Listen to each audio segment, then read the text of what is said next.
opta por abandonar el estudio profesional de la danza y continuar con su vida dedicada al estudio de las plantas medicinales. Pero es también en su etapa universitaria que se enfrenta a una de las grandes pérdidas de su vida, el fallecimiento prematuro de su madre, doña Victoria, acaecida intempestivamente en un viaje de vacaciones en el año de 1971. De esta dolorosa experiencia ha de salir fortalecida la relación con su padre, al que apoya en el negocio familiar y con el que posteriormente, y continuando con su gusto de conocer nuevos lugares y culturas, realizará el primero de varios viajes a Europa que enriquecerán su existencia. Ya siendo una joven bióloga recién salida de la universidad, se enfrenta al mercado laboral ingresando a la Secretaría de Agricultura y Recursos Hidráulicos, donde empieza a trabajar en un proyecto de manejo de plagas agrícolas, particularmente roedores, para posteriormente pasar al programa de manejo del hierro acuático, donde fue nombrada coordinadora del mismo, pero solo duró 3 meses, ya que ingresó a estudiar la maestría en la Facultad de Ciencias de la UNAM, donde conoce a maestros como el doctor Teófilo Herrera, aquí presente, Congreso y homenaje a Congreso. Ya encontrándose estudiando en la maestría en 1978, es llamada por el maestro Miguel Ángel Martínez Alfaro para apoyar el trabajo etnobotánico en plantas medicinales, área que a él en particular no le era de mayormente atractiva, dentro del Instituto Mexicano para el Estudio de las Plantas Medicinales, mejor conocido como IMEPLAN, dirigido por el doctor Javier Lozoya. Concretamente, le solicitaron encargarse de las entrevistas a una curandera llamada doña María Mata, en el poblado de Huasca, en el estado de Hidalgo, que hasta ese momento había sido renuente en colaborar con los investigadores del instituto.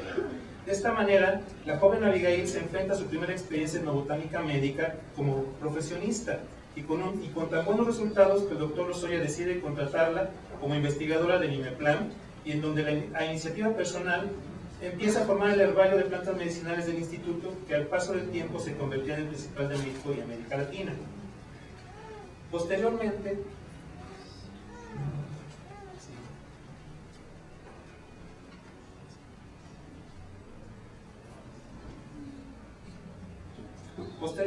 por razones políticas que no trataremos en este momento, en 1980 el IMEPLAN es incorporado al área de investigación del Instituto Mexicano del Seguro Social, formando la Unidad de Investigación Biomédica y Medicina Tradicional de Herbolaria, bajo la jefatura del doctor Lozoya, y donde la maestra Abigail continúa con su esfuerzo de formación y fortalecimiento del herbario, y ahora, a 29 años de su inicio, ha logrado consolidar el trabajo etnobotánico médico en plantas medicinales desarrollado en el herbario al interior del instituto, y vincularlo con el resto de la estructura institucional de investigación y atención médica.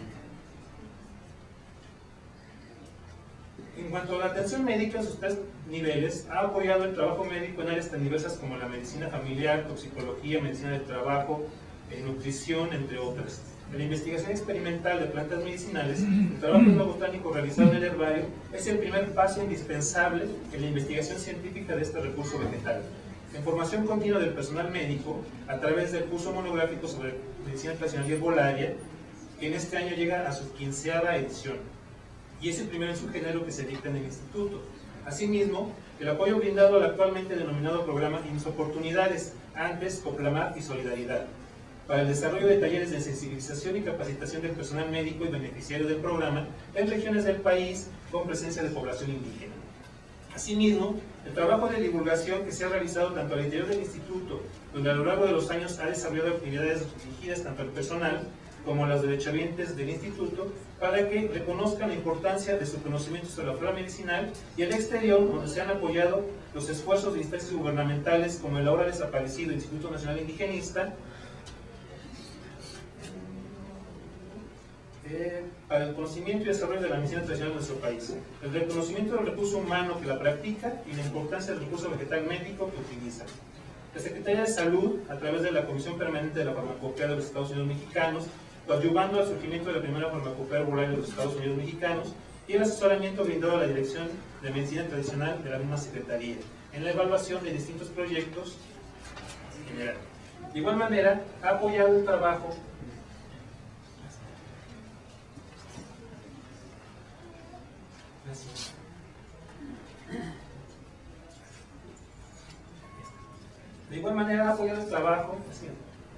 de distintas organizaciones no gubernamentales que buscan recuperar y preservar el conocimiento médico popular y sus recursos vegetales, o grupos de asistencia civil como APAC, que atienden población con parálisis cerebral, y la Escuela Nacional para Ciegos, que han recurrido al herbario y las plantas medicinales como un elemento enriquecedor en sus terapias de apoyo a estos grupos con capacidades diferentes.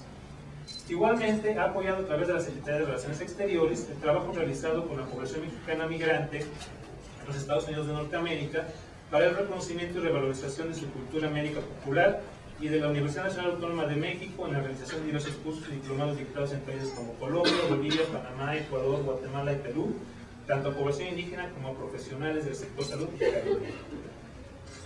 Un aspecto importante dentro de las actividades académicas de la maestra Aguilar ha sido la formación de recursos humanos en la investigación científica de las plantas nacionales del país. Ha formado profesionistas en etnobotánica y etnobotánica médica, principalmente a nivel de licenciatura y maestría, además de innumerables alumnos que realizan su servicio social o prácticas profesionales en el herbario de IMSS. Actividad pocas veces reconocida, pero que requiere la inversión de tiempo y esfuerzo en atender a estos profesionistas en formación. Asimismo, es revisora de proyectos de investigación para CONACYT y de revistas como Revista Médica de IMSS, Revista de Salud Pública, Botánica, Etnobiología, Biodiversidad del Instituto de Biología de la UNAM, Boletín de la Sociedad Mexicana de Botánica y Caracia, entre otras. La maestra Abigail es autora de diversos artículos y libros que son indispensables en el estudio de la flora medicinal mexicana, y es coautora junto con Carlos Sola del primer y hasta la fecha único libro sobre flora tóxica del país. Antes de concluir, no podemos dejar de mencionar una parte indisoluble de la existencia de la maestra Aguilar, su entrañable relación con el amor de su vida, el maestro Miguel Ángel Martínez Alfaro. De acuerdo con la historia oficial de la pareja, los encuentros no fueron del todo afortunados, y lo sugirió el maestro Rafael Martín del Campo, que recomendó a su entonces tesista consultar al joven maestro Martínez como uno de los pocos etnobotánicos del país, que realizara su trabajo de tesis, aspecto que no fue del agrado de la joven Abigail, y de hecho no siguió las recomendaciones hechas por el maestro Miguel Ángel. Muy feo. Decisión que posteriormente ha reconocido fue errónea y se hubiera enriquecido su trabajo con estas aportaciones.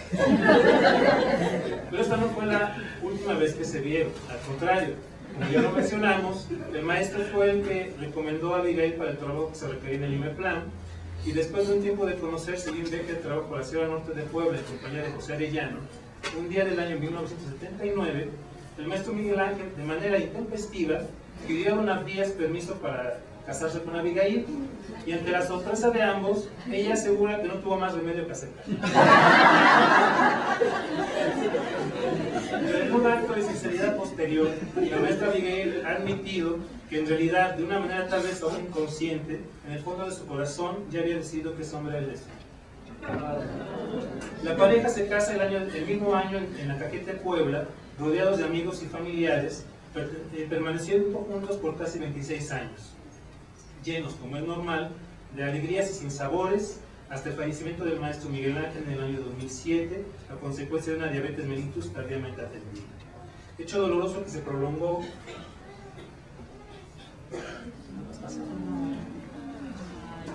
con el fallecimiento de don Abdías pocos meses después, lo cual ha sido una etapa dolorosa, pero que al paso del tiempo se ha decantado en un poco más de tranquilidad y expectativas, por lo que el futuro le depara tanto en lo profesional como en lo personal.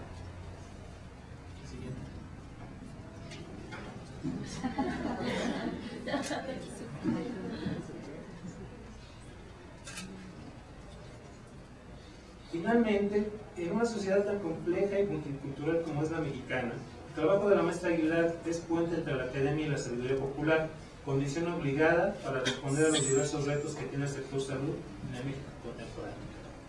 Muchas gracias.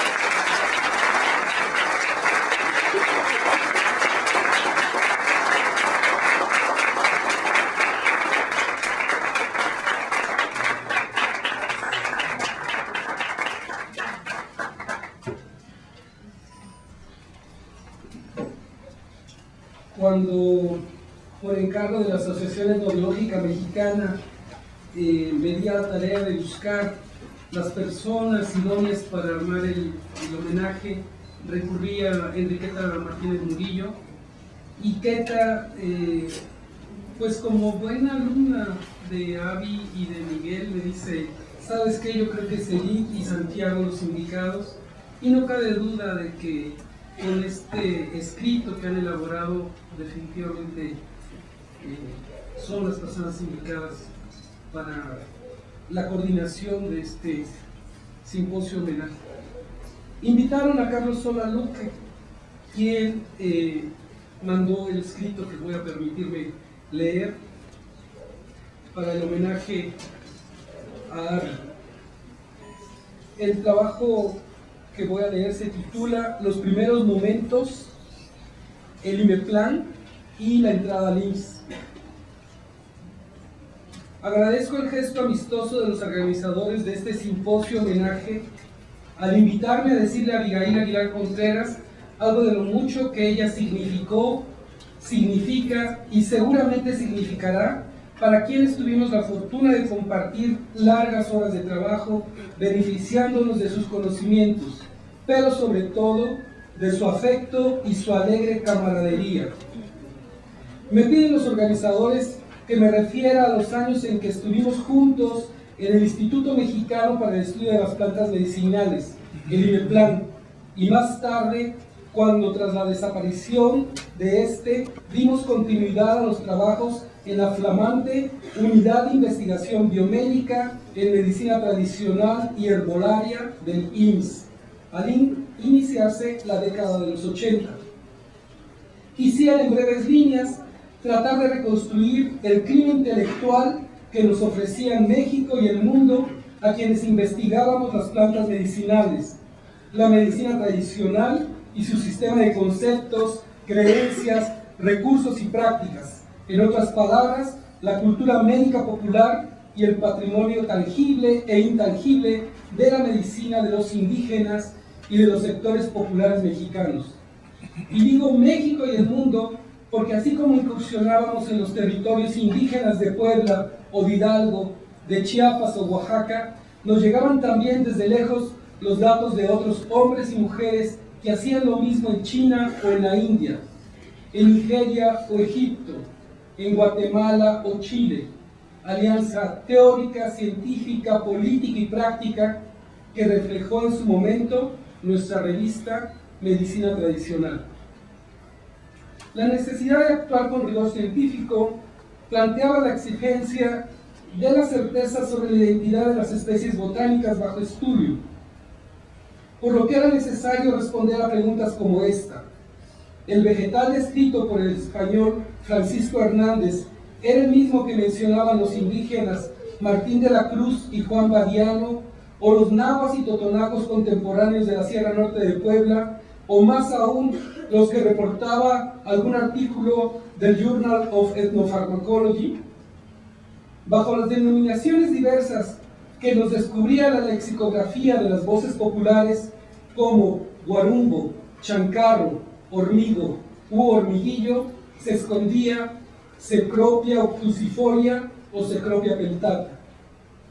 ¿Cómo trabajar con aquellos miles, quizás millones de ejemplares de herbarios que durante años había prescindido de la información etnobotánica, que a nosotros nos parecía no solo lógico incluir, sino imprescindible para hacer posible el diálogo entre el equipo de campo y el equipo experimental, ambos en el IMEPLAN?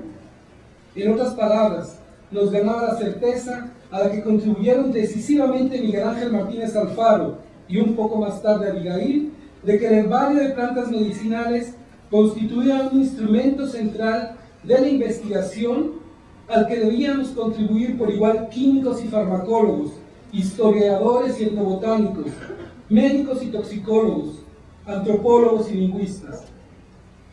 El herbario de plantas medicinales del IMEPLAN había comenzado su existencia teórica y práctica, y muchas veces más imaginaria que concreta, desde el momento mismo en que la asociación civil comenzó a trabajar. Pero esos balbuceos originales se dieron paso a la materialización de las ideas con el ingreso de una joven bióloga a la que hoy unánimemente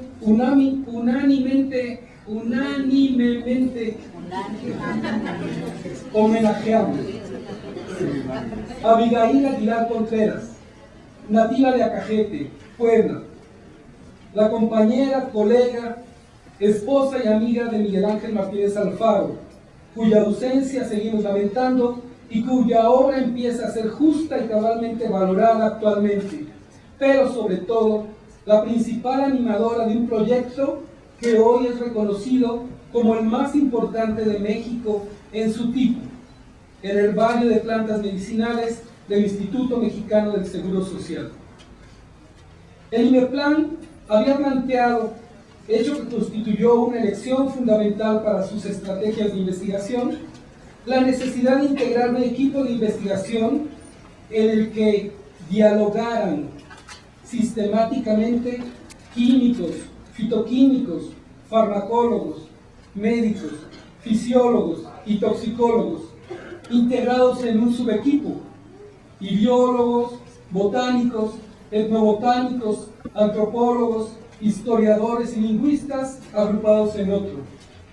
Diálogo en el que la información de campo y la información de laboratorio experimental planteaban el desafío de generar modelos de relación e interacción novedosos, innovadores y cimentados en otros supuestos teóricos, experimentales, epistemológicos e incluso políticos, a los de la química de síntesis y a la investigación impulsada o empleada por la industria farmacéutica internacional convencional, estrechamente vinculados al modelo médico institucional.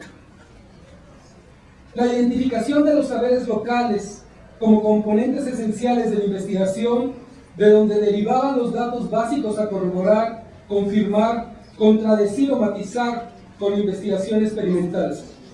Asunto complejo, porque ello implicaba darle la palabra al informante clave, que resultaba ser el curandero, el hierbero, la partera, el huesero, el sobador, el ensalmador, el vigorero, el maracari, huichol, o el ilor celtal o sotzil, el mei maya, y poner al servicio de ese saber, según una expresión en boga en ese momento, las ideas, modelos experimentales y la tecnología de las ciencias duras. Un aspecto en el que el IMEPLAN difería esencialmente de organismos de investigación como el Instituto Médico Nacional era la importancia que el primero le concedía a la información de campo actual, en contraste con los científicos porfiristas que recurrían casi exclusivamente a Francisco Hernández como fuente privilegiada de datos para seleccionar los vegetales a investigar. Se trataba, en consecuencia, de legitimar esta investigación con argumentos que recurrían tanto al conocimiento científico experimental como a los aportes de las ciencias sociales. Y en esa encrucijada, el aporte de Abigail Aguilar fue decisivo para lo que hoy parece un lugar común en la investigación de la herbolaria medicinal: la posibilidad de confiar, es decir, de tener la certeza de que el ejemplar del herbario etnobotánico no solo contenía los datos taxonómicos esenciales universalizables, lineanos, para decirlo con una sola palabra, sino también la información básica de su utilidad, de las virtudes medicinales que una cultura en particular le reconocía. Pero volviendo al clima intelectual en el que se desenvolvía nuestro trabajo, es preciso recordar los factores adversos que se erigían frente a la investigación, en especial las resistencias del poderoso y hegemónico sector médico, al que había que probar no solo la cientificidad de nuestras investigaciones, sino incluso demostrar la existencia de la medicina tradicional y la solidez de los conocimientos del saber etnobotánico indígena. Recurriré a un ejemplo que nos brinda el trabajo de Abigail para mostrar cómo se fueron definiendo las bases teóricas y metodológicas de la obtención de la información etnobotánica. Me refiero a su tesis Etnobotánica Mexicana, plantas popularmente recomendadas para el tratamiento de afecciones oftalmológicas, que nuestra homenajeada presentó en la Facultad de Ciencias en la UNAM en 1974 para obtener su título de bióloga. Ya en el IMEPLAN, y específicamente en el número 4 de la revista Medicina Tradicional, Abigail nos proveyó de su artículo Plantas medicinales con uso popular en oftalmología, en el que, tras una rigurosa selección de 18 especies, se hacía constar el nombre científico, la familia botánica, el nombre vulgar, la composición química, la parte utilizada, la enfermedad o enfermedades oculares en las que se utilizaba, el tipo de preparación, la vía de administración y, en caso de existir, las referencias históricas mexicanas. Si se examina con atención ese ya añejo y pionero artículo, se comprobará que contenía lo que hoy llamamos las causas de demanda de atención de la medicina tradicional en materia oftalmológica.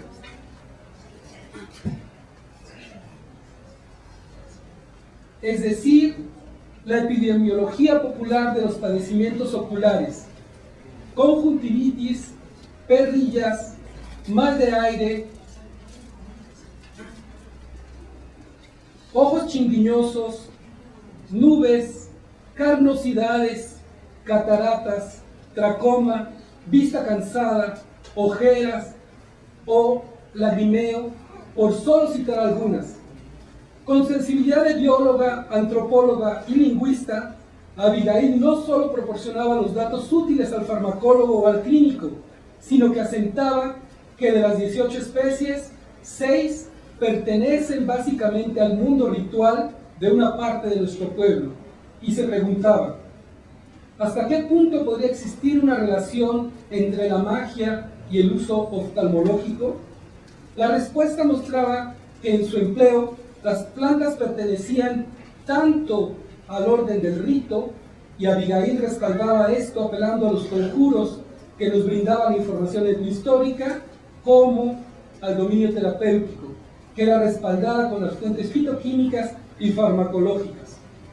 Incluso, para interés de los lingüistas, en cuyas filas yo militaba por formación y vocación, Abigail insertaba las traducciones de los nombres populares al español, tras una búsqueda minuciosa de diccionarios y colecciones lexicográficas del náhuatl. Por razones de espacio que limitan la extensión de esta ponencia, quisiera encaminarme a su conclusión, incluyendo aquí 3 referencias al trabajo de Abigail en aquellos años.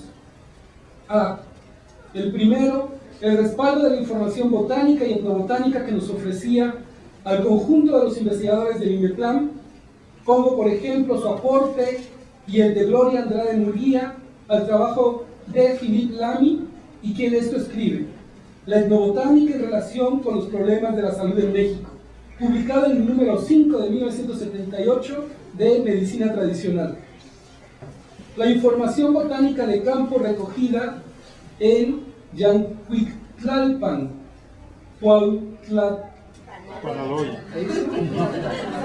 y Yogualichan, perdón. Es un texto multilingüe difícil de leer. Nos fue aportada por Abigail y Miguel Ángel Martínez, quienes nos introdujeron al mundo náhuatl y totonaco de la Sierra Norte de Puebla. B. La consolidación del herbario de plantas medicinales, no solo en términos de acopio, identificación, catalogación y resguardo de ejemplares botánicos, sino también en el estudio de los herbarios de plantas medicinales, como lo prueba el trabajo que, más tarde, Abigail y Miguel Ángel prepararon para el volumen colectivo de investigación científica de la herbolaria medicinal mexicana, y que bajo la coordinación del secretario de Salud y de Javier Lozoya, director de la Unidad de Investigación en Medicina Tradicional y Desarrollo de Medicamentos del IMSS, en Xochitepec, Morelos, se publicó hacia 1993. Abigail fue una atenta observadora del progreso de los herbarios en la Ciudad de México y en el interior de la República, a donde era requerida para impartir conferencias, talleres y seminarios que incluían su metodología de las caminatas botánicas. C. En tercer lugar, la investigación que realizamos ella y yo en los primeros años de nuestro trabajo en el IMSS, y que dio como fruto el libro Plantas Tóxicas de México, México IMSS 1982. Quizás pocos sepan que Abigail fue consultada como experta del IMSS ante severos casos de intoxicación en los que se sospechaba que las pacientes habían ingerido alguna planta tóxica, como ocurrió con la tullidora Carwinska humboldtiana en Guerrero, un injerto del mezquite que resultó ser una parásita, Phoradendron tomentosum, en el norte del país, y varios casos más que lamento no recordar hoy con la precisión que seguramente Abigail podrá ofrecer. Recordar también juntos que fuimos a Locatel para ofrecer nuestra información a un servicio de urgencia para intoxicaciones con plantas que ese organismo habilitó en la primera mitad de los 80.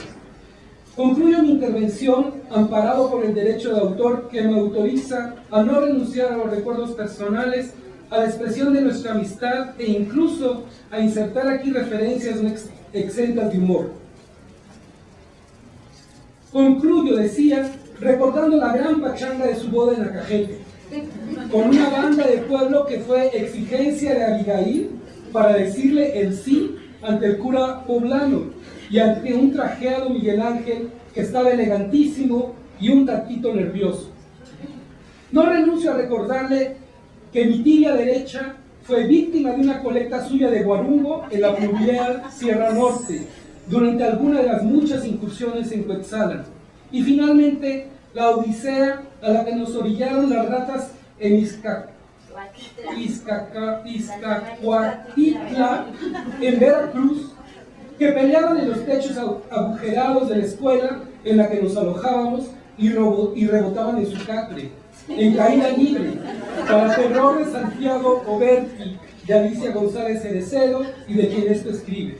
Y como decían los viejos chinos maoístas, expresarle desde lo más profundo de mi afecto, larga vida a la camarada Abigail, o, como seguramente ella preferirá, que los viejos dioses Oxomocco y Citactona le sean siempre propicios.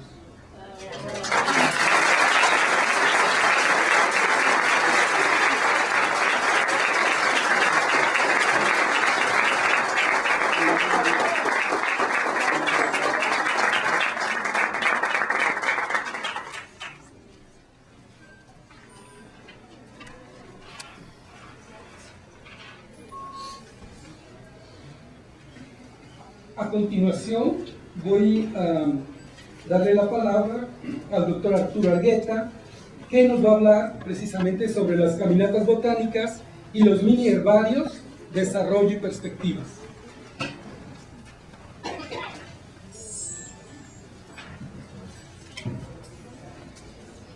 Gracias, buenos días, Javier, Santiago, Edith. Muchas gracias. Yo quiero decirles que estoy aquí colado como Alberto Isunza hace un rato. Yo venía dispuestísima a participar en este homenaje y iba a ser víctima a Alberto Isunza o a Paul Hirsch de una invitación a unos tacos la noche de ayer para que no pudieran estar hoy y ocupar su lugar.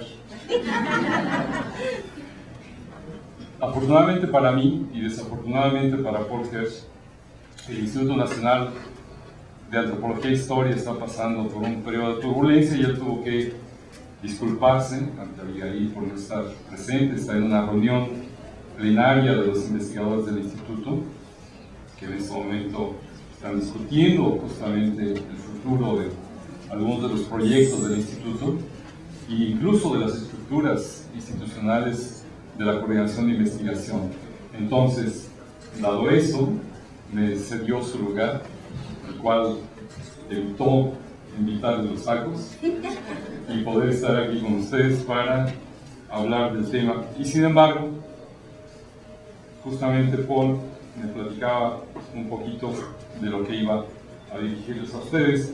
Así que yo empezaré con una parte de caminatas y minervarios y después ya será de mi ronco pecho. Como ustedes bien saben, Abigail y Miguel Ángel han desarrollado desde hace muchos años dos metodologías de trabajo etnobotánico a las cuales han llamado caminatas y minervarios. son dos metodologías nuestras, creadas aquí, son metodologías mexicanas, y eso tiene una enorme importancia porque son parte constitutiva de nuestra disciplina, hoy, después de tantos años de su práctica. No solo en México, en todos los rincones de la geografía mexicana, particularmente la Sierra Norte de Puebla y la Sierra Norte de Oaxaca, sino también en Guatemala, en Colombia, en Perú, en Ecuador, a todos los sitios donde Abigail y Miguel Ángel eran invitados y son invitados, desarrollan esta metodología que inmediatamente, como decimos, prende, es apropiada, es reelaborada incluso por los colectivos sociales, académicos, campesinos e indígenas con las cuales se lleva a cabo. Eso tiene, por supuesto, muchas lecciones que darnos. Tenemos que reflexionar por qué esto que se ha registrado en algunos artículos y en algunas publicaciones de carácter local es de tanta trascendencia en la educación y en la formación de los promotores de salud, los médicos tradicionales, las parteras. ¿Por qué los etnobotánicos jóvenes se adhieren tan rápidamente al asunto? En su tremenda sencillez tiene una enorme complejidad que tenemos que reflexionar. Nos debemos esa reflexión, nos debemos esa sistematización, como tantas otras cosas. Pero esa me parece que es un tema de la agenda pendiente que la etnobotánica mexicana se debe. ¿En qué consiste una y otra? No lo voy a detallar para no tomar demasiado tiempo, pero básicamente yo creo que es un tema de registro y de intercambio horizontal entre sabios, entre conocedores. Cuando ayer hablábamos de diálogo de saberes, yo veía a Abigail sonreír. Jóvenes, hace un buen rato que lo estamos haciendo. Es decir, en la práctica, las caminatas botánicas son un diálogo de saberes real, encarnado, social, visible, claro, sencillo, adaptable, reformable, que nos demuestra la enorme sabiduría de Abigail, de Miguel Ángel, en este diálogo de saberes horizontal e interregional.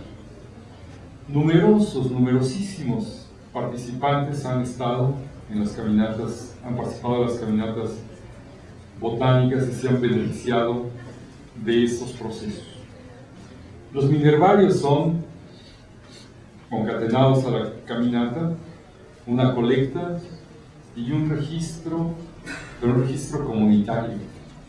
O sea, esto le dio la vuelta al tema de colectar, identificar, sistematizar y devolver. No hay devolución. El acto mismo del minervario, la caminata, sintetiza la investigación, el registro, la colecta y la reapropiación comunitaria de sus saberes y de sus plantas. Por eso digo, entre otras cosas, que necesitamos reflexionarlo con mucho mayor detalle. ¿Qué se puede decir en relación a las perspectivas de caminatas y minervarios? Bueno, uno, en relación a perspectivas, que ese diálogo de saberes horizontal e interregional ha creado ya redes sociales, colectivos comunitarios que sin duda están en la base, yo diría, de la formación de las asociaciones de médicos tradicionales, de las asociaciones de parteras, que hoy en día, fíjense, en el 87 si mal no recuerdo, había en este país 2 organizaciones de médicos tradicionales. La OMIECH, en Chiapas, y la ODEPIT, la Tojolabal, en Chiapas también. Y quizás una en gestación en Oaxaca. En el 92, producto entre otras cosas de caminatas y minervarios, en el año 1992, había 52 organizaciones de médicos tradicionales. Hoy en día hay 102 organizaciones de médicos tradicionales parteras y demás. Es un movimiento y un proceso que se ha construido justamente de abajo hacia arriba. Y cuando se ha construido de arriba hacia abajo, y en eso ya hay varios materiales analíticos que lo demuestran, el asunto no prende, no dura, no cuaja, se deshace, tambalea. Pero lo que se ha construido de abajo hacia arriba persiste, se fortalece, y me parece que está siendo ya un elemento crucial en la definición de lo que va a ser la salud pública en nuestro país en el siglo XXI. De ambos procesos también han salido otros productos, como por ejemplo las floras indígenas de la Biblioteca de la Universidad Tradicional, numerosas publicaciones comunitarias, de esas que los académicos a veces ni nos damos cuenta, y que son importantísimas, trascendentales, para fortalecer las sabidurías locales, los saberes locales. Y en términos de perspectiva, yo diría que también bases de datos que están construyendo las organizaciones más consolidadas, justamente la OMIECH. Uno puede entrar a la OMIECH, a la página de la OMIECH, y encuentra bases de datos de plantas medicinales. Uno puede entrar a las organizaciones de médicos tradicionales, por ejemplo, de Cherán, de Michoacán, y también encuentra bases de datos. Varias organizaciones de estas tienen página web, tienen blogs, y ya se pueden encontrar sus materiales registrados por ellos mismos, sistematizados por ellos mismos, impulsados por quién? Pues por nuestra homenajeada de hoy, Abigail Aguilar y Miguel Ángel Martínez Alfaro. Una labor callada, a la par que se hacía todo el trabajo académico que ha señalado Carlos Sola, que ha señalado Santiago Xolalpa, y que seguramente vamos a escuchar en las siguientes presentaciones. Bueno, hasta ahí el podcast. Yo quería venir porque para mí Abigail es una gran amiga, una gran colega y una compañera de baile inigualable, a quien extrañamos la noche de ayer, seguramente porque estaba preparándose para lo de hoy, pero hoy no se nos escapa. Yo diría, amigos, amigas, colegas, maestros, alumnos, que es nuestra mejor y más importante profesional mexicana de la etnobotánica de las plantas medicinales. Uno de nuestros clásicos de la etnobotánica de México. Hace 30 años, hablar de medicina tradicional era comenzar un diálogo de sordos, no solo con los médicos, con los botánicos, con los antropólogos y con muchos profesionistas y no profesionistas. Dice Carlos Sola que el IMEPLAN, cuando empezaban a hablar del tema frente a la Presidencia de la República, frente a las Secretarías de Estado, había que tener un puñal guardado por acá abajo, por si la cosa se ponía dura. Eso es en un sentido figurado, obviamente, pero cuando Abigail quiso hacer su tesis de licenciatura en 1972, 73, se empezaste y planteaste el tema, te contestaron, ¿qué es eso? ¿Y eso con qué se come? ¿No? Jóvenes estudiantes, cuando ustedes planteen sus proyectos a sus maestros y les digan qué es eso, persistan. Ahora ven ustedes una obra construida durante todos estos años a partir de la persistencia, a partir de decir, esto vale, esto es importante y hay que estudiarlo y tiene que ser un objeto de estudio académico. pero no solo un objeto de estudio académico, como ya lo hemos visto. Es un recurso de la medicina tradicional mexicana y por lo tanto es fortalecer a los médicos tradicionales y a la medicina tradicional mexicana y a la salud de nuestro pueblo. Se dice fácil crear instituciones, crear espacios, crear procesos. Se dice fácil. Pero ayudar a construir al Alimeplan como el más importante institución de los años 70 y después establecer el herbario de plantas medicinales en el corazón de la institución médica más importante de los últimos 30 años, no es fácil. No es nada fácil. A la par que hacer las caminatas, los herbarios, las reuniones, las conferencias, formar estudiantes, etcétera, etcétera, toda la parte académica, había que pelear presupuestos, llenar formatos, pelearse con el jefe inmediato superior, decir que se necesita más espacio, que se requieren condiciones, que la infraestructura, que el equipamiento, que las becas, que las plazas, etcétera, etcétera. Eso, colegas, amigos, eso es crear institucionalidad para la sabiduría tradicional mexicana. Eso es eso. Ni más ni menos. Yo creo que entonces este homenaje es absolutamente merecido por muchísimas razones. Por todo lo que has hecho, Abigail, y por todo lo que nos vas a ofrecer en los años venideros. Abigail y Miguel Ángel son grandes colegas, maestros, y una característica importantísima, amigos de todos. Un beso y un abrazo.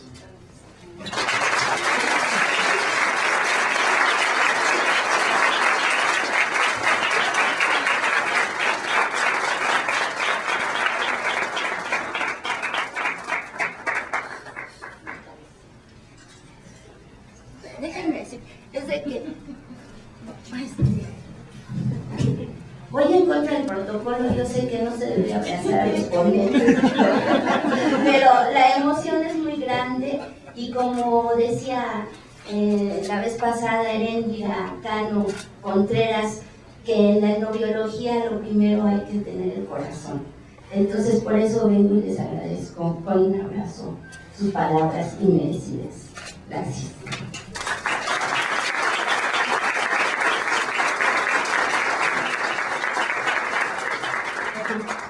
A continuación, la maestra Edith Franco va a hacer entrega del reconocimiento al doctor Arturo Argueta y un obsequio.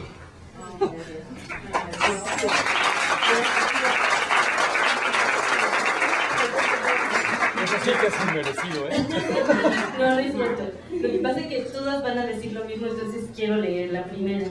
Dice: el séptimo Congreso Mexicano de Etnobiología y primer latinoamericano de etnobiología otorga la presente constancia a Arturo Argueta Villamar por su participación en el simposio homenaje a Abigail Aguilar Contreras, una vida dedicada al estudio de las plantas medicinales. Muchísimas gracias, Arturo, y bueno, tu constancia y un pequeño obsequio.